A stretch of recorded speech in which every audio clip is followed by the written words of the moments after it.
Great, okay.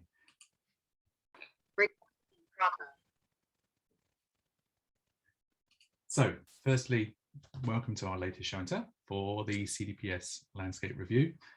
Thank you very much, everyone, for attending. We know everyone's super busy, so it's really great you're all here. This is our last show and tell before Christmas.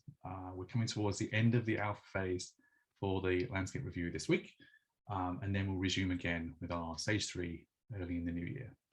So if we can move on to the first slide, Marie, that'd be great. So a quick recap of our goals for Landscape Review.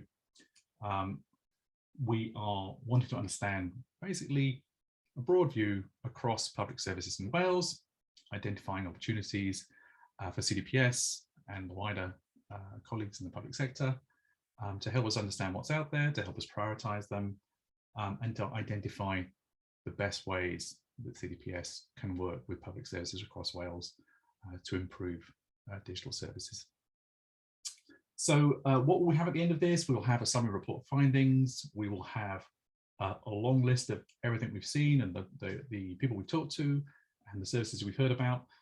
We will also have a list of things to do, and we will have a roadmap with some numbers on in terms of cost, and also a report which summarises all the things that we've heard, which we hope to publish early in the new year.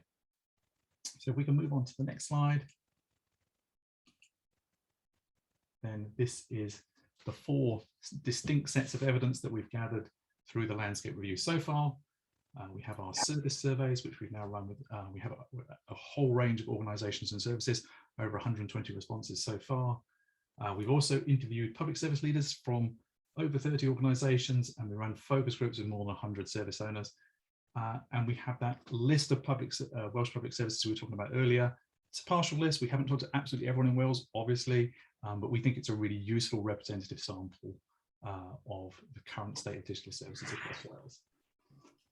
And we have then analysed that information.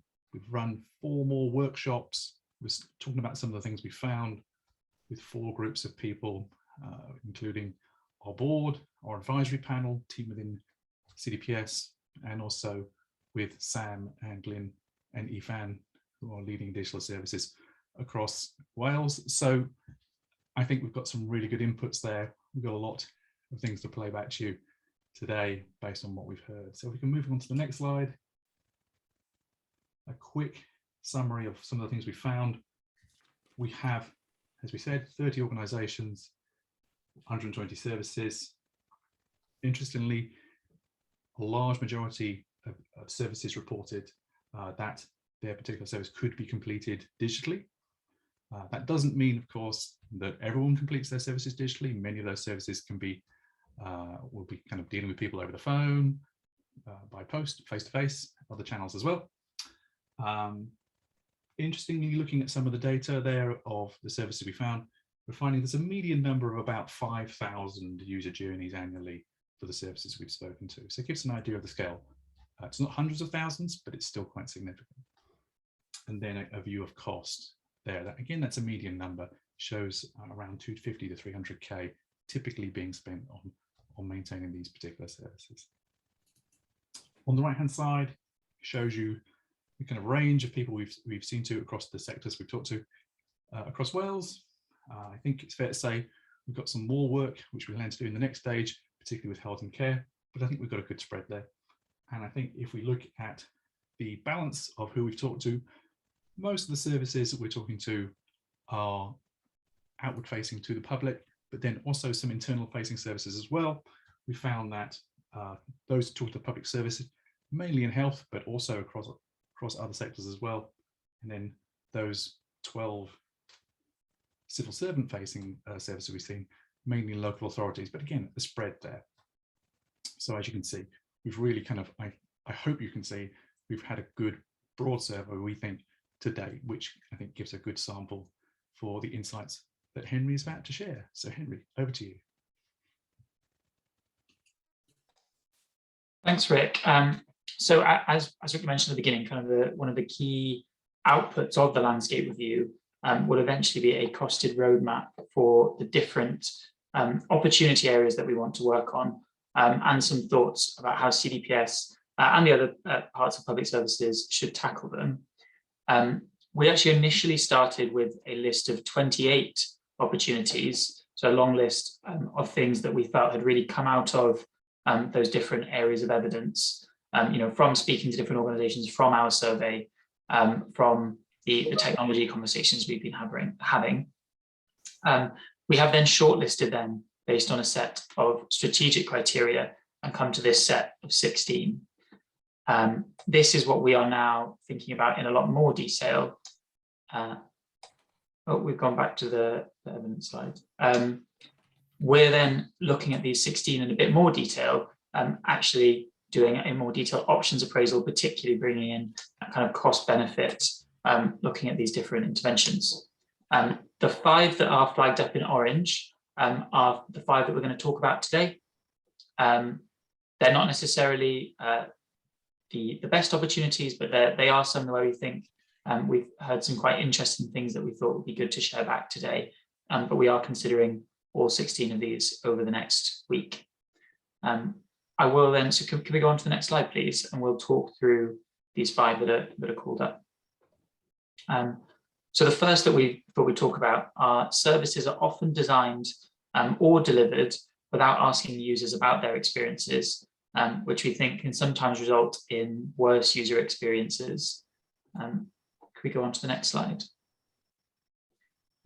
So here are just a couple of different inputs on this particular point. Firstly, there was this survey question which asked directly whether services are conducting user research to understand how effective their service is for users. We see that again, there's quite a large proportion of the services that we spoke to weren't current or hadn't done any user research on that particular service. So there are a few people called out that other services in their organization are doing it. We also see particularly that many services do think about their users in that initial development phase, but they're not necessarily having that ongoing conversation about how users are finding it once the service has gone live. And again, potentially missing how those user needs might change, or missing that opportunity to iterate their service once it's in practice. Something we wanted to draw out on this question is that we've definitely seen different interpretations of what user research means.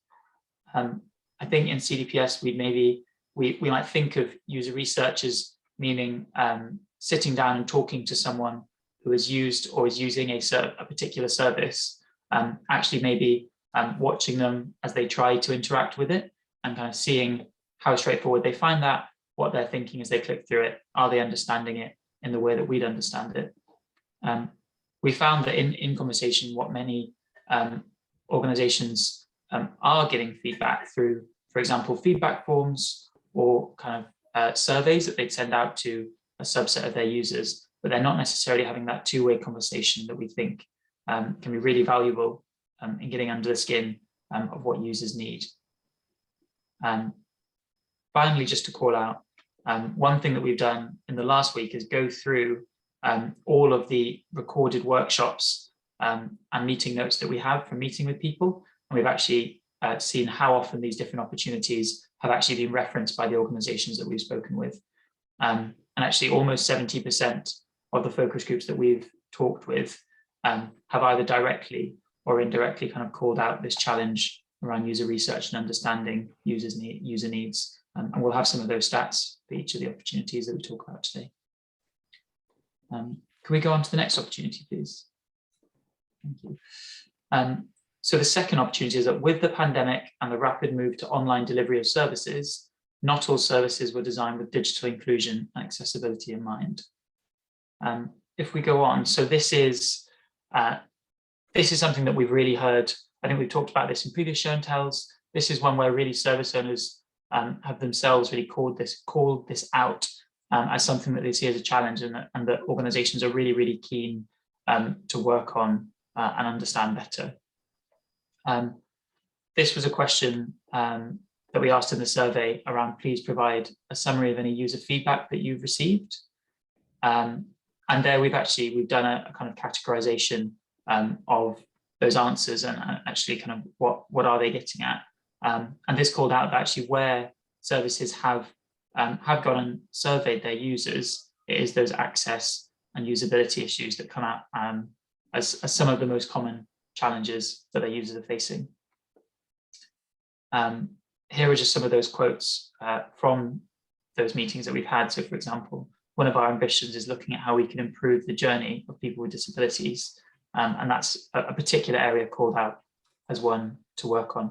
We've also heard many organisations talk about how not all of the people who need to access their services are currently on the internet or currently know how to access services with that. And there is definitely a worry about too quickly going to a kind of digital, where digital is by far the main channel, and we really want to work through what that means as we move to more digital services. Again, more than three quarters, of the organisations we spoke to called this out as something that they're thinking about, and therefore it's something that we would really like to think about as well. Should we go on to the next opportunity? Thanks. So the next one is that services are often designed and built using a waterfall approach, and once running are often not significantly iterated. Again, over on the right, we have some direct service data from our survey here. So we asked whether the service that we were speaking to was designed and or delivered using an iterative approach. We found that about half of the services that we spoke to said that they had actively iterated their service. Sorry, I've got a chat coming up. And then about half either said that their service was not designed using an iterative approach, or they weren't sure either way. I think this is one where, through conversation, we think that potentially there could be more done in this area, even for the services that have answered yes to this question. Well, we've potentially seen a specific project run up later, but not necessarily that ongoing kind of thinking about improvement of a service that we think can make a massive difference to users. Something quite closely tied to this kind of question of iteration is kind of how services are funded. We thought this was quite an interesting quote from a focus group, that typically you find that the initiation of a product is sufficiently funded, but the ongoing support and development tends to be starved. And then as a consequence, you get a product that ages very quickly. I think that's something that we've heard from a few organisations. Marie, could we go on to the next opportunity? So the next opportunity is around using metrics to understand services.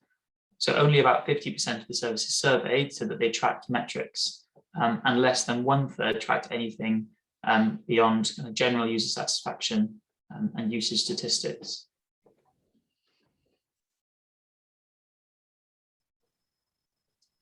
So here you can see where that data comes from, with a bit more of a breakdown. So we asked if a service was using any metrics to evaluate the effectiveness of the service. And again, we see quite a large number of services didn't answer this question, which we've generally taken to mean that there aren't specific metrics in use, but there may have been some there that they weren't aware of course. We've then broken down the services that have said that they use metrics into different groups, and we saw some are using kind of general user satisfaction, the kind of thing like, would you recommend this service to someone else? We've just lost the slides. Another group were using kind of web metrics to track usage, and then only quite a small number of services were using actually like kind of KPIs, thinking about the success of the service. So about maybe about 1/3 of the services that we spoke with. Again, we see that. So some questions there about kind of using digital metrics. So we track unique page views, average time on page, bounce rate, and drop-off rate. But we saw that this wasn't always used across the board, with some services asking kind of, what do these hits on the website mean for the service? Sorry, actually, I can't read the stat at the bottom because it's cut off by my chat bar. But I will go on, sorry, 20 to about a quarter of organizations specifically called out using metrics. The final one that I'll talk about today then is thinking about using forms in online services. So 25% of services do not support a fully digital user journey. And of those, many of them require users to download and email PDF forms. We've therefore wondered whether implementing form building across services would improve user and staff experiences, and whether there are more straightforward or efficient ways of helping services to do that.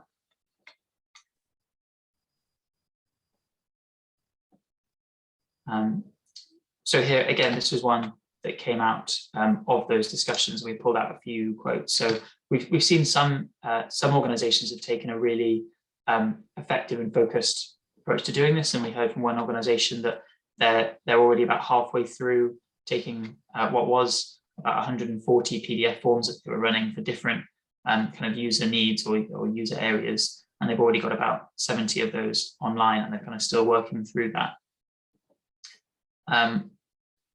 However, I think some other organizations were still using a large number of kind of PDF forms that would go to a kind of shared email box and didn't necessarily have a clear way of working through that, or particularly in-house people who could help them do that. Again, it seems like an area where there's quite a lot of variation between organizations, and therefore potentially an area where us joining people up could be really effective. And again, it was about 1/3 of the organizations that we spoke to called out this, either specifically that they could have help with building forms, or that they are kind of currently still using a significant number of PDF forms to run their services. I think that is all 5 that we're going to talk about today. I'm now going to pass over to Marie with some more specific findings. Thanks, Henry. Now, we were keen to present back to you a couple of headlines from our kind of tech conversation and our tech surveys. Just to flag that we haven't had as many tech conversations as service level conversations, so these are more headline findings. So the first is that we were asked to find out more about the landscape of HR and finance systems in order to identify opportunities potentially to use shared services across Wales. I think the headline finding from here is that the supplier landscape is quite fragmented. So we spoke to 18 organizations about their 18 different finance systems, and across those 18, we found 15 different suppliers. For HR, the picture is slightly less dark, with 12 different systems across 7 different suppliers and a slightly stronger presence from iTrent, but in general, relatively fragmented as well. I think the headline finding from our initial data is that in order to embed or implement shared services or shared systems across Wales, need to navigate a complex supplier landscape. And for that would probably require further work to look into that some more. I think the second headline we wanted to pull out is about user hardware. So we asked the different organizations that we spoke to about the devices that they use, and on average the average age of each device. So we found that across organizations, most used most of the 4 devices that we list here, so desktop, tablets, laptops, and mobiles, with slightly fewer using tablets. In terms of age, we found a maybe slightly more positive picture than we were expecting, with most devices under 2 and 4 years old, with here, as you can see up on the graph, desktops being slightly older on average. So in terms of user hardware, a slightly more positive picture than we were necessarily expecting to find. So those are the couple of tech headlines that we were pulling out for you today, but more full results of our tech survey will be presented in a alpha report. We're now moving on to service list. So as Rick mentioned, we collated a list of over 500 services from the organizations that we spoke to. And as a team, we categorized these different services based on the components which they would benefit from. So examples of components include sending notifications by text, email, or post, taking payment from the user, and requiring tracking of a transaction. So an example of a service benefit which would benefit from sending notifications is, for example, reporting a missed bin collection. So here the user would expect to hear back about the outcome of their report, and so they would need to be notified at a later time about that outcome. A service which wouldn't necessarily need notifications, for example, is searching for your flood risk by postcode, where the user would interact with the service once, and it would be a more one-sided interaction where they wouldn't need to be notified about anything. So that's how we looked at these services and categorized them based on components. Headline findings from these. So the first thing we noticed is that some of these components were quite consistent across all 4 sectors. So for example, more than 80% of services across all 4 areas required storing user information. But for some other components, there was much more variation. So verifying a user's identity, we found that almost 80% of the health and care services that we have in our list required verifying a user's identity. But that number is under 10% for sponsored bodies, for example.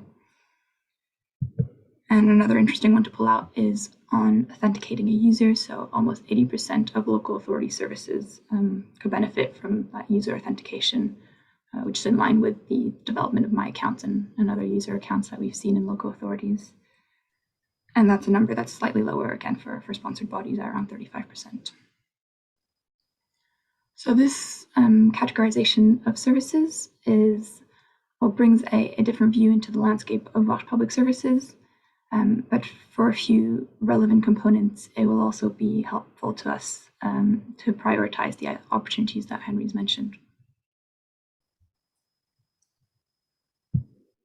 I think I'll now hand over to Rick to talk about outcomes of the workshops. Thank you, Marie. So as we mentioned a couple of times, one of the things that we're really trying to get to is what is a view of what CDPS could actually do in terms of our activities to best impact in a positive fashion the digital services across Wales. And so to that end, what we did was we developed a draft view of potential service offerings, what kind of things could we do, and then we ran that past a series of workshops which we had, which we've now run 4 times with the board, the CDPS advisory panel, internal team, and the CDOs who are working very closely with us. And we've got 4 main things that are really coming out of those conversations. And the first one is that CDPS is really set up to deliver. It should absolutely be supporting and enabling our partners across the public services in Wales. But really, I think that we felt that we needed to be very much involved in the delivery of services. The second point really is that we had to demonstrate impact within quite a short timescale, within the current lifetime of CDPS, but actually probably much shorter than that, within 2 years.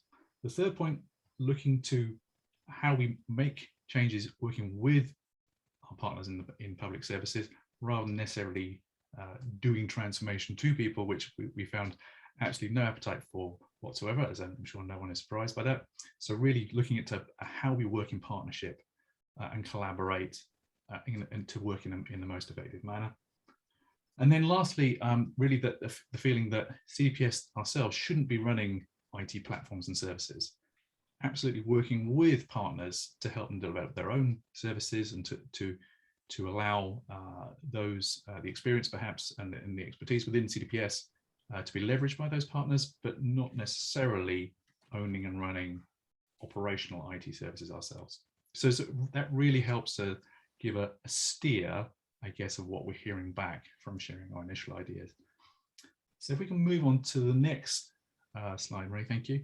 So what happens next? We take all of these different inputs, we said. So the insights we've gained from all the conversations we've had, the feedback we just talked about from the services, the service list categorization, and we bring it together in a series of steps to develop the first draft of a costed roadmap for delivery of CDPS.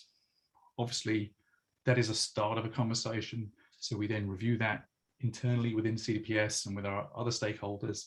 and then we're looking to publish out what we found along with that draft summary report early in the new year. Move on to the last slide then. Final kind of, it's not too late to get involved. We're always keen to hear from people who are looking at these back on YouTube, and people we've talked to already. Perhaps we're playing some stuff back. We'd very much like to hear from you, any further insights. Conversation, always good to put us in contact with your tech leads. I think, as we said earlier, slightly kind of lower kind of sample size there than we've had, so very keen to follow up on those. And as we carry on into the new year, we will be running more focus groups, more activities. Again, we'd encourage everyone to support the landscape review in that work. Previous show and tells, we always record those. We record this one, we put them out on YouTube. People can watch that at their leisure. Be good to share those around to get, again, to help spread the kind of the insights and the ideas that we're finding kind of as far as we can. And that's all we have today. Space for questions. I see, Glyn, you've got your hand up. Do you want to come in there?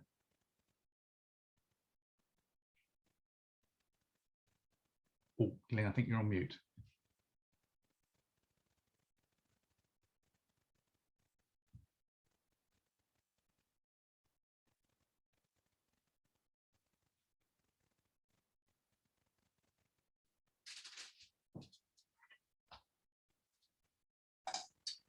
It looks like you're not on mute in Zoom, but maybe it's like a hardware mute somewhere else, Glenn.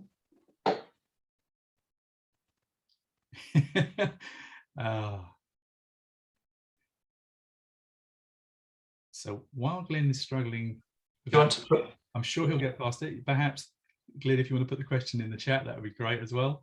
Would anyone else like to come in as well there? There's definitely space for any questions on what we've just heard.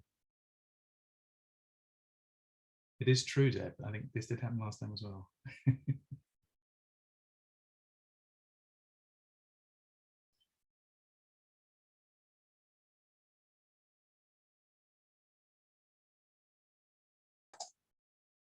Okay.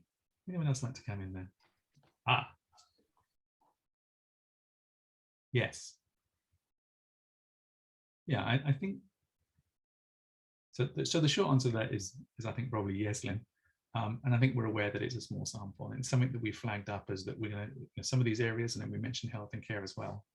We're going to follow up with in the next phase, and I think technology is definitely a part of that. I think we've got some useful insights which we'll share more of in the Alpha report and based on what we've seen so far. But yes, I think definitely some more connections there would be useful. Would anyone else like to come in there?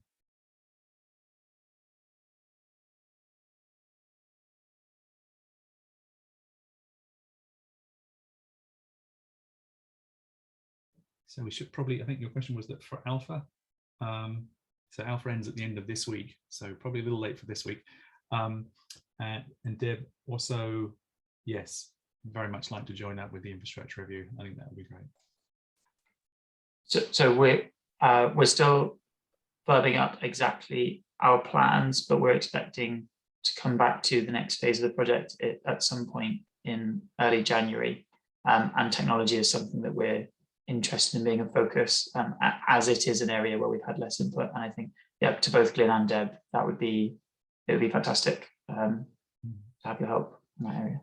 Yeah, probably just to highlight, a more positive message. Although the specific tech survey we ran has a relatively small sample size when we compare it to the overall sample size, we had tech representation from our side in all the conversations.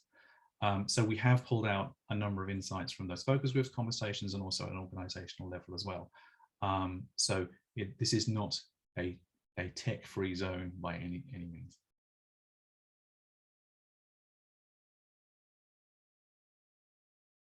We'll definitely look at that slide on desktops, laptops, and mobiles. I suspect it's because we get varying responses on different questions.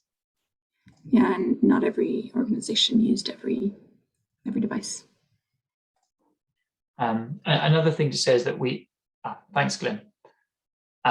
we started out with a hypothesis that we would speak to the technology leads for particular services, but actually we found that that wasn't often the way that the organizations we spoke with had organized their teams. So actually they would often have a kind of central technology lead, or an IT manager who would be thinking about those different areas. And actually therefore we were looking for more like 30 technology leaders for the 30 organizations, rather than having 120 technology kind of service people for the 120 services. That's partly why those numbers are smaller on the technology side too. Note the offer, Will. Thank you. Antonio, do you want to come in there? Yeah, thanks, Rick. I think it's a question for the group, the audience, I suppose, which is that. So obviously we've done a sort of classic double dive and tried to go out, gather as many opportunities as possible, and as you'll see, be driven by the evidence and needs for that. So I just wanted to check, and our assumption is that there's nothing missing, that nobody's surprised that something is absent there. But I suppose it's worth kind of posing that, because we feel like we will start honing in on those opportunities. But given the 4 criteria that Rick's put out there, is there anything there that people go, hang on a minute, why isn't that there?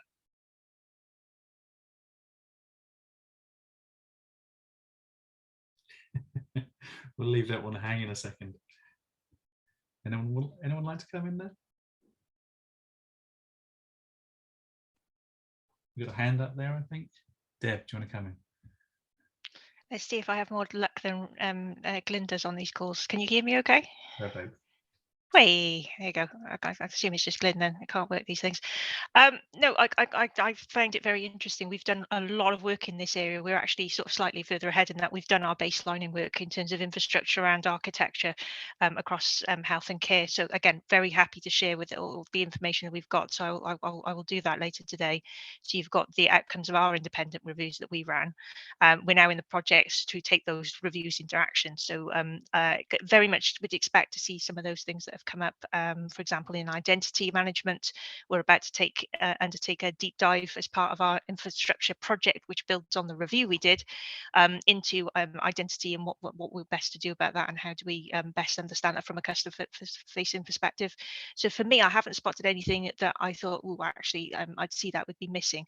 But I think from a technology perspective, understanding the difference between an architecture facing view and which we're focusing on system needs and pieces, and then the back end infrastructure side of things. That's how we've managed to split them out, because the people involved are usually quite different, but then how do you bridge that gap between those two very different disciplines? And that's one of the challenges we find is infrastructure people don't necessarily talk the language of user-facing services, and user-facing services don't necessarily understand the principles in which we need to be able to build a safe and secure service. So, and the two normally are at loggerheads. So we're trying to work out how best to bring those together, and when we're looking at big program designs and etc. So I think there's some of the challenges we're facing, and I think it's really helpful to see that landscape and really understand what that's happening. So yeah, really impressive with work. Thanks, Deb. And I think probably we would just say that we've seen similar things, not just in healthcare, more widely as well. And we have some sort of specific subpoints within that as well, which we can pick up with in the final report. Anyone else want to come in there? Note your comment, Joe. I think that's good. That's good to hear. Okay. Yeah, can I come in? I'm very sorry. It's Ivan Evans. Yeah, I've been interviewing for the last day and a half, so I've been somewhat offline. It's been very draining. Interviewing other people, that is. It's even worse when you're being interviewed.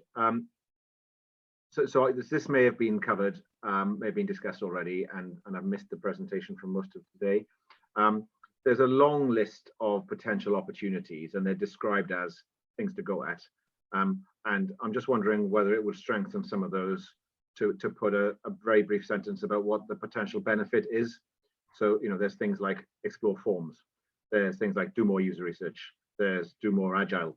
But it doesn't say what the intended benefit is, and the intended benefit is a help to ranking of quite a long list of opportunities, because you might want to go for the ones that have the highest benefits for the shortest resource, the smallest resource requirement, for example. and you know, it would just really help, I think, to it's kind of implicit in the criteria that have been used to select the long list, but to pull out for each one of them, well, what's the thing that we think this would achieve, and arguably by when, you know, or how quickly, because some things burn a lot slower than others. I think that would really help. Absolutely, and we're only going to agree with you. And that's in the plan. We're already working through that, you know, this week. Probably to highlight that, you know, the list of the 16 that we have here are problem areas and opportunities. There are then different types of intervention, and there could be many interventions for a single opportunity area, and they often overlap. So that kind of complexity is something that we're kind of driving to. And again, that plays into, you know, for certain interventions, there may be multiple benefits in multiple areas. So that's something that we're trying to drive through and kind of really kind of understand how they link together. But 100% agree, Ivan, that there's, you know, if we don't show where the best benefit is, then it's going to be, you know, we'll have missed the trick. Absolutely. Okay, anyone else like to come in there? In which case, I think I'll draw that to a close. Many thanks for some fantastic questions there. That's really, you know, I think it's really great to hear feedback. If any other ideas, as we said, we've got the email address there. Ivan and others, you can always watch the playback of this on YouTube at your leisure. And so just to say thank you and look forward to talking with you all, perhaps before Christmas, but definitely in the new year. Thanks all. Thanks all.